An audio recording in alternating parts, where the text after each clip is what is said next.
Dernière séquence de notre série au zoo de Mulhouse ce soir pour y découvrir des espèces rares, souvent menacées, qu'affectionnent particulièrement les soigneurs. Gros plan ce soir sur le loup à crinière d'Amérique du Sud, un animal, vous allez le voir avec Stéphane Gaudry et Vincent Limiel, doux comme un agneau. Regardez.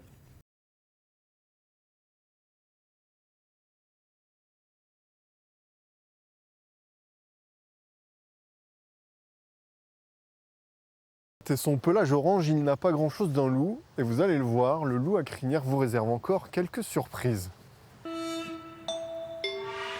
Habitué des savanes à hautes herbes du Brésil, le loup à crinière a développé un comportement tout à fait singulier pour un canidé, et ça commence par un régime alimentaire très équilibré. Le loup à crinière en fait est omnivore et dans la nature il va manger essentiellement en fait des fruits. À 50% de sa ration et son repas en fait va être constitué de fruits et le reste sera constitué de petits mammifères en fait qu'il va chasser dans la nature. Un appétit pour les fruits qui vaut même le nom de fruit du loup à l'un de ses mets de prédilection. L'autre particularité de ce loup, c'est qu'il ne vit pas en meute. Dans la nature, les individus restent isolés sur des territoires de 30 km². Alors en captivité, pour limiter l'ennui, leur enclos est modifié chaque matin pour stimuler leur curiosité.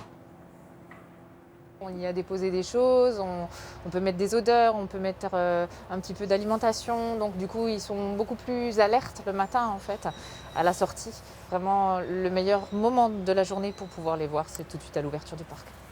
Espèce quasi menacée dont il ne reste que 17 000 individus à l'état sauvage, le loup à crinière fait l'objet d'un programme d'élevage européen, auquel le couple du zoo de Mulhouse contribue activement. On a un peu un papa poule en fait. Satan est un bon père en fait pour ses portées. Un peu avant la mise bas, il a tendance à faire un peu des réserves sur sa ration le soir. Il mange pas tout. Il garde une partie et il va l'enterrer en fait. Il va enterrer sa nourriture. Il va la porter dans la caisse de mise bas où il y a les petits et où il y a la femelle avec les petits. Et donc il donne une partie de sa ration. Un papa poule qui se nourrit de fruits, le loup à crinière est à l'opposé du cliché du grand méchant loup. Ajoutez-y une odeur proche de celle du cannabis.